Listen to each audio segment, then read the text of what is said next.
Ave mon camarade, j'espère que tu vas bien. Bienvenue dans cette nouvelle vidéo. Je vais te faire le sommaire juste après. Et pendant que je parle, tu n'es pas obligé de me regarder tout le temps. Tu peux faire le ménage, lève-toi, regarde autour de toi s'il y a des choses à ranger, s'il y a de la vaisselle à faire. Quand j'aurai besoin de te montrer des trucs, de toute façon, je te dirai regarde l'écran. Pour le reste, tu vas avoir ma voix dans tes oreilles. Je te demanderai juste de mettre un j'aime, un commentaire et de t'abonner à la chaîne YouTube pour soutenir mon travail.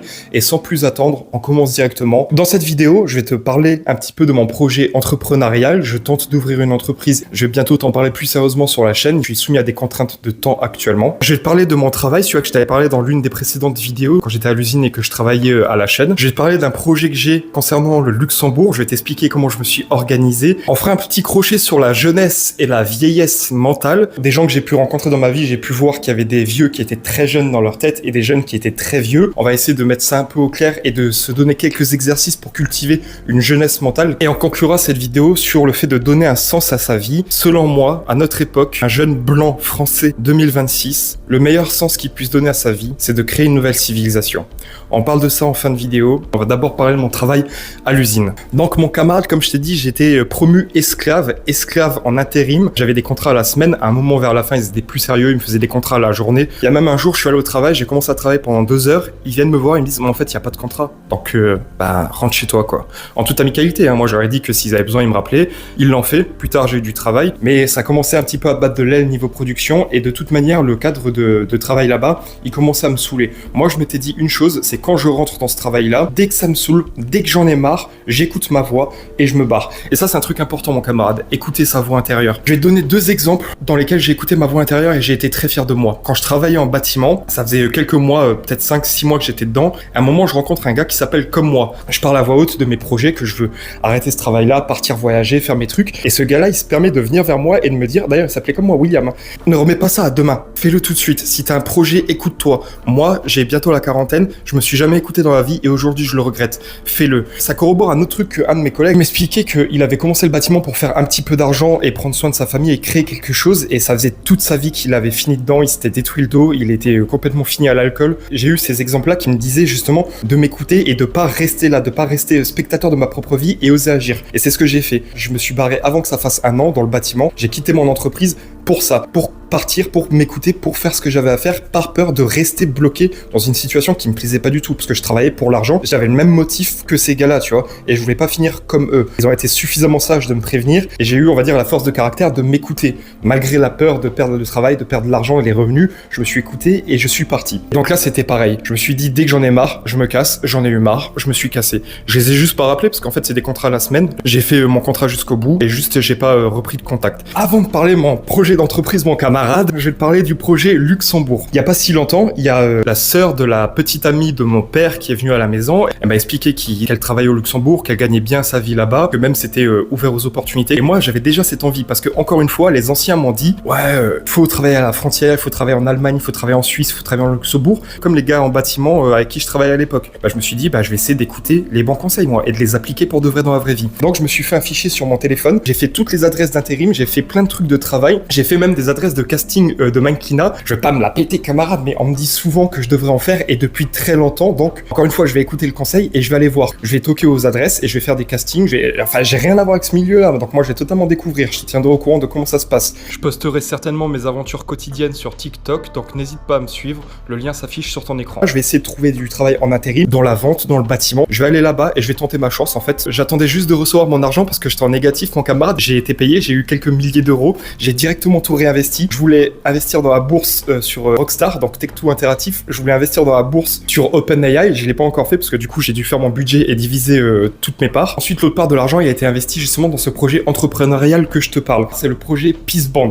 Normalement, je t'affiche des images du prototype à l'écran. Je sais pas si au moment où cette vidéo sort, j'ai reçu les brassards, j'ai fait ma commande. Mon camarade, ça a été une petite embrouille pour faire tout ça. Au début, je voulais faire mon site, donc je suis passé par Online Square pour pouvoir avoir un moyen de paiement sur mon site. J'ai essayé de créer mon site avec Wix. Je me suis pris un petit peu la tête. J'ai trouvé une alternative qui était plutôt cool. Je me suis fait une boutique Shopify. Je sais pas encore une fois si elle est disponible tout de suite au moment où tu vois cette vidéo. Normalement, non, parce que je dois attendre sur l'INPI. En fait, tu fais ton entreprise, tu as le guichet unique. Tu sais, je me suis ouvert une micro-entreprise. Tu peux avoir un temps de battement entre 1 ou 2 semaines avec des réponses. Et comme j'ai fait le Gogolito, j'ai envoyé un dossier incomplet. Ils m'ont facturé le truc 1,30€ et je dois encore attendre parce que j'ai renvoyé un fichier incomplet. J'ai pas fait exprès, c'était de la mégarde. Ça prend son temps. Stoïcisme, c'est les épreuves, c'est le temps, c'est de la patience. quoi qu'il arrive, en avance dans ma direction. J'avais passé pas mal de temps à créer mon fichier sur mon PC pour le projet Pismonde, parce que je comptais le faire moi-même. À base, c'était des brassards, hein, je t'affiche les images à l'écran, la matière, les outils que j'allais devoir acheter, les compétences que j'allais devoir apprendre, parce qu'il faut coudre, il faut utiliser certaines machines, etc. Et ensuite, j'ai quand même fait le travail d'essayer de me faciliter les choses. J'ai appelé plusieurs boîtes que j'ai trouvées sur internet pour trouver un collaborateur afin de produire mes brassards à ma place. Comme ça, je pourrais les commander, les recevoir chez moi, créer un stock, faire l'emballage, ajouter ma plus-value personnelle et ensuite les renvoyer chez les clients. Donc actuellement, je suis en train d'attendre 6 brassards que j'ai commandés. Ils me serviront de test pour voir s'il y a des choses à améliorer, s'ils sont bien à la vente ou pas. Ensuite, on ouvrira la boutique Shopify pour mettre tous les produits en vente. J'ai aussi travaillé sur de la propagande. J'ai utilisé l'IA pour faire plein de trucs. D'ailleurs, à la fin de cette vidéo, je te mets un poème qu'on a transformé en musique avec l'IA et on a fabriqué un clip avec. Elle mit le pommier en vol sur notre terre et nous mangeâmes. Je fus du firmament de l'âme, plus grand mais plus petit que sol. Je suis particulièrement fier du résultat. C'est en collaboration avec Poésie pour toi, qui écrit des poèmes, certaines fois pour l'amour, mais certaines fois à la gloire de notre peuple, les Blancs, les Européens. Le poème, la musique que tu vas entendre à la fin de cette vidéo, c'est entièrement dédié à nous. J'ai eu aussi quelques prises de tête. Peut-être qu'un jour, je te ferai une vidéo entièrement dédiée à la création de son entreprise, parce que c'est pas évident, en fait, quand tu connais rien et que t'arrives comme ça. Heureusement qu'il y a l'IA pour m'aider, parce que moi, je fais des captures d'écran, je le donne à l'IA, je lui demande de m'expliquer ce que je comprends pas. Je vais faire des attestations de filiation, de domiciliation d'entreprise, parce que quand on m'héberge, et mon entreprise, il faut qu'elle ait un endroit fixe. Donc j'ai dû demander à quelqu'un de m'autoriser à déclarer mon entreprise chez cette personne et il faut des justificatifs sur l'honneur, des attestations, etc. C'est pas que c'est compliqué, c'est surtout que c'est chiant et lent. On sait pas où ça mène, il faut faire les choses. Tant que moi je kiffe ma vie, je fais les choses. Hein. Si j'en ai marre, j'arrête. Voilà, donc mon camarade, je t'ai fait un petit peu le topo sur l'aspect professionnel de la chose. On va parler de quelque chose d'un peu plus spirituel, d'un petit peu plus toi et moi, tu vois. C'est la jeunesse mentale et la vieillesse mentale. C'est quelque chose qui touche pas mal de jeunes de ma génération, la Gen Z, les millennials. Je le vois souvent, c'est que par exemple quand il faut entreprendre quelque chose, il va y avoir une crainte, une anxiété à propos de cette chose et ça va partir dans plein d'excuses, dans plein de réflexions, de plein de planifications au lieu de juste se lancer et aller, tu vois. La vigueur, la jeunesse mentale, c'est l'animal qui voit sa proie dans la nature et qui fonce, il réfléchit après, tu sais, il analyse très rapidement les choses et il fonce.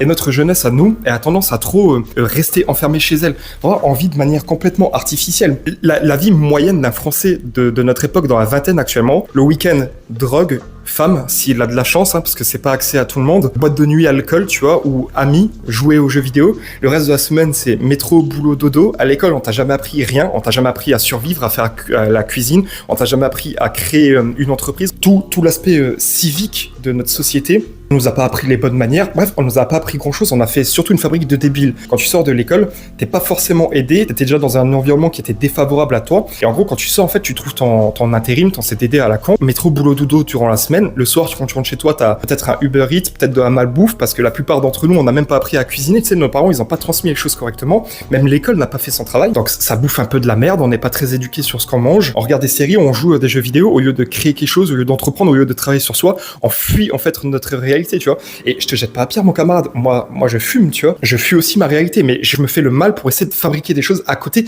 malgré ma pénalité, malgré mon malus. Mais la plupart d'entre nous, juste, on est broyé par le système et emmené dans un quotidien qui te fait pas vivre, en fait. Tu te sens pas vivant. Et ça amène ça à la vieillesse mentale, une sclérose de ton esprit. T'as plus envie d'entreprendre, t'as plus envie de sortir, t'as plus envie de faire ça. Et en fait, pourquoi tu ferais autrement? Chez toi, t'as à manger, t'as de quoi te divertir, tu peux jouir sur commande, t'es toujours au chaud, t'es toujours dans le confort, il y a personne qui va te déranger dans ton appartement, t'as une maîtrise totale. Quand tu te lèves le matin, beaucoup n'ont personne à voir, tu vois, ont très peu d'amis. Tu te réveilles, du coup, t'es dans ton lit, il y a personne à voir, il y a rien à faire dans la journée. Certains sont même au chômage. Moi, j'ai connu cette phase-là, c'est encore pire. Bah, du coup, tu fais quoi? Tu n'as aucune existence. Tu vis pour végéter. Tu vis pour traverser la journée jusqu'à redormir, te lever le matin et retraverser la journée. Et ça amène vraiment à répétition, avec le temps, à scléroser totalement ton esprit et détruire toute la vigueur que tu as en toi. C'est pour ça que tu dois te faire du mal, parce que de toute façon, aucun changement ne viendra de l'extérieur, mon camarade. C'est pas moi ce que je te dis, ça peut peut-être réveiller quelque chose en toi, à l'intérieur de toi, mais celui qui fera le travail nécessaire pour t'aider, ce sera forcément toi. C'est toi qui vas lever tes jambes, c'est toi qui vas lever tes bras, c'est toi qui vas apprendre à parler, à te tenir, à faire de la musculation,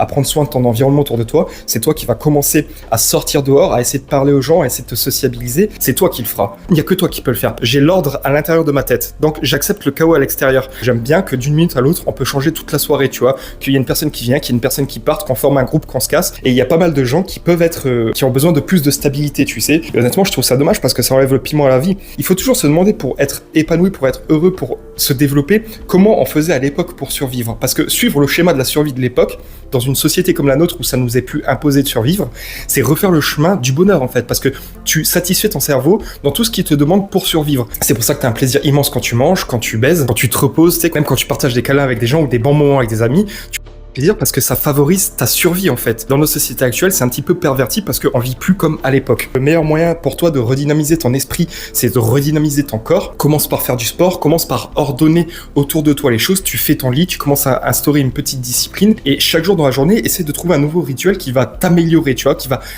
changer la structure, le schéma habituel que tu prends de ton esprit. Par exemple, si tu es tout le temps sur tes jeux vidéo et que tu ne branles pas grand chose de ta journée, tu t'imposes 10 minutes de lecture par jour. Chaque jour, tu essaies de te donner un nouveau truc, tu vois, de te sortir de ta zone de confort et prends l'initiative de faire des choses qui te font peur, qui te prennent un peu au cœur et qui jouent sur des cordes sensibles en toi, parce que c'est ça qui va te faire évoluer, mon camarade. Affronter une peur, ça t'enlève une faiblesse déjà, ça te rajoute de l'assurance et une confiance sur quelque chose sur lequel tu n'avais pas du tout confiance à la base, et ça t'enlève une pression dans ta tête. T'as plus besoin de penser à ce truc-là que tu sais pas faire ou que t'as peur de faire ou que tu devras faire un jour, puisque c'est fait. Ce qui est fait est fait. Tu vas pouvoir te concentrer sur un autre truc, et en te concentrant un par un sur tes petits problèmes dans ta tête, sur les choses sur lesquelles tu peux t'améliorer personnellement, à la fin de ta vie, tu auras fait un grand chemin, tu auras atteint la sagesse et tu auras une personnalité bien plus complexe et profonde que le commun des mortels autour de toi, parce que tu as fait le travail de développer ta personnalité. J'espère que ce petit crochet sur la vieillesse et la jeunesse d'esprit, elle a été claire. Si tu as des questions, si tu as des choses à dire dans les commentaires, n'hésite pas, ça me fera plaisir de répondre à tout ça. On va aborder le dernier sujet de cette vidéo, c'est le plus important selon moi, celui qui me tient le plus à cœur,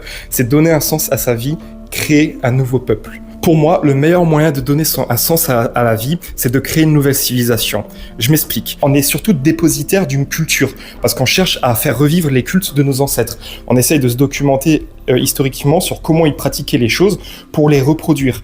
Et je trouve que c'est bien parce qu'on fait vivre quelque chose. Le fait d'être dépositaire, parce qu'on est dépositaire, on ne crée rien. On récupère quelque chose qui ne nous a pas été transmis correctement et on le remet au goût du jour. On se remet nous-mêmes dans le moule des ancêtres et on se contraint notre créativité et notre expression artistique qui est forcément le fruit du contexte actuel. Nos ancêtres ont créé leur religion, leur culte en fonction de leurs croyances et de leurs superstitions et de leur contexte, même politique de l'époque, même agricole. Ils pouvaient peut-être pas manger tant et tant, donc faire un sacrifice pour avoir à manger, ça avait beaucoup plus de sens que maintenant, tu vois. Moi, je pars d'un principe simple. On est leur réincarnation. On a besoin de nous écouter nous-mêmes. On fait les choses, on s'extériorise. Parce qu'en s'extériorisant nous-mêmes individuellement, on extériorise tout l'arbre généalogique qu'il y avait précédemment. On reste dans une continuité logique. On fera pas quelque chose de surprenant par rapport à eux. Ils étaient déjà en train d'inventer des bateaux et sillonner toute la planète Terre. Nous, on est en train de le faire dans l'espace maintenant. Tu vois, c'est-à-dire que les choses ont changé, le contexte a changé, même la forme a changé, mais on est en train de toujours refaire la même chose. Même si les empires se sont effondrés avec le temps, on est en train de les recréer par-ci, par-là, tu vois. Mais même si ces pays-là s'effondrent, les élites biologiques de ces pays iront ailleurs, recréer le même processus civilisationnel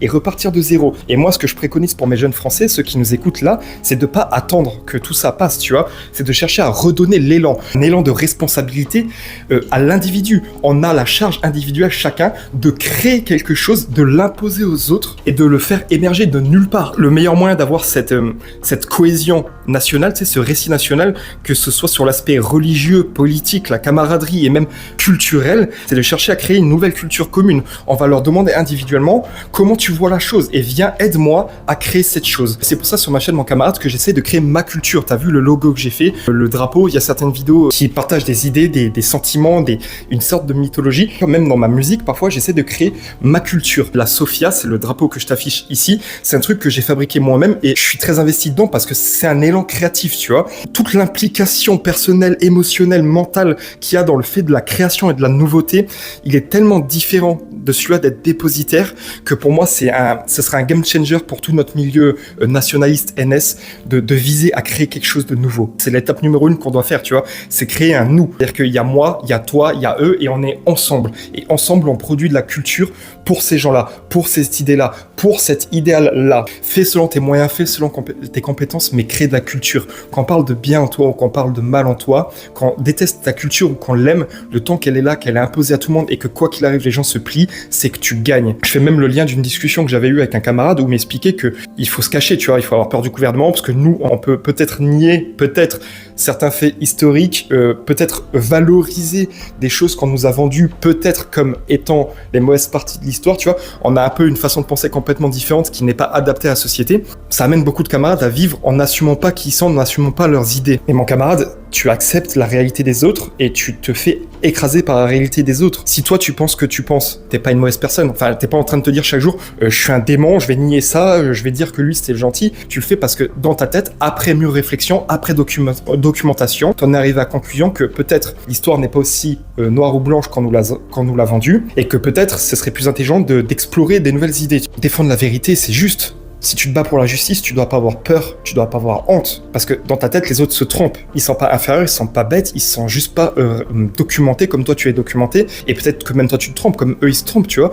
Il faut avoir cette honnêteté d'esprit d'être ouvert envers soi-même à la remise en question et de se dire que peut-être on s'est trompé sur des trucs. Mais aussi, tu dois pas avoir peur d'affirmer ce que tu penses auprès de tes camarades. Et tu dis ce qui est vrai. Dire ce qui est vrai à une foule de personnes qui croient que c'est un mensonge, t'as pas besoin d'avoir peur ou d'avoir le sentiment d'être dans l'erreur, mon camarade. Si tu dis la vérité avec le sentiment de le dire, avec l'intention de dire la vérité, tu te trompes pas, tes intentions sont bonnes et t'as toute légitimité à le dire. Tu vas pas t'excuser d'exister, tu vas pas t'excuser de penser ce que tu penses et tu vas pas te priver, alors que les autres ne se privent pas, d'exprimer ta réalité aux autres. C'est ce que je fais à travers cette chaîne, c'est ce que je fais dans mon quotidien avec les gens que je fréquente, c'est ce que je t'incite à faire à toi. Assume ta réalité, mais mieux que ça même, matérialise-la, crée-la, donne un sens à ta vie, bâtis un nouveau peuple.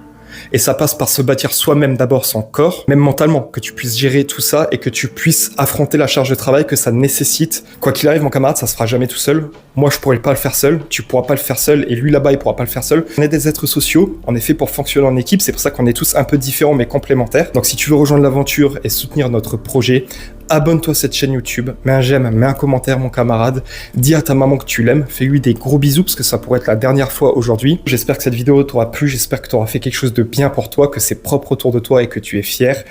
Arvis pas. La belle fille d'Agénor a mis l'argent dans nos yeux, bronza nos mains et nos cheveux, nous a médaillés d'un bel or. Elle mit le pommier en vol sur notre terre et nous mangeâmes. Je fus du firmament de l'âme, plus grand mais plus petit que sol. Au malheur, le til l'abonde, depuis qu'est entré Climène en notre précieux domaine, propageant les funestes ondes.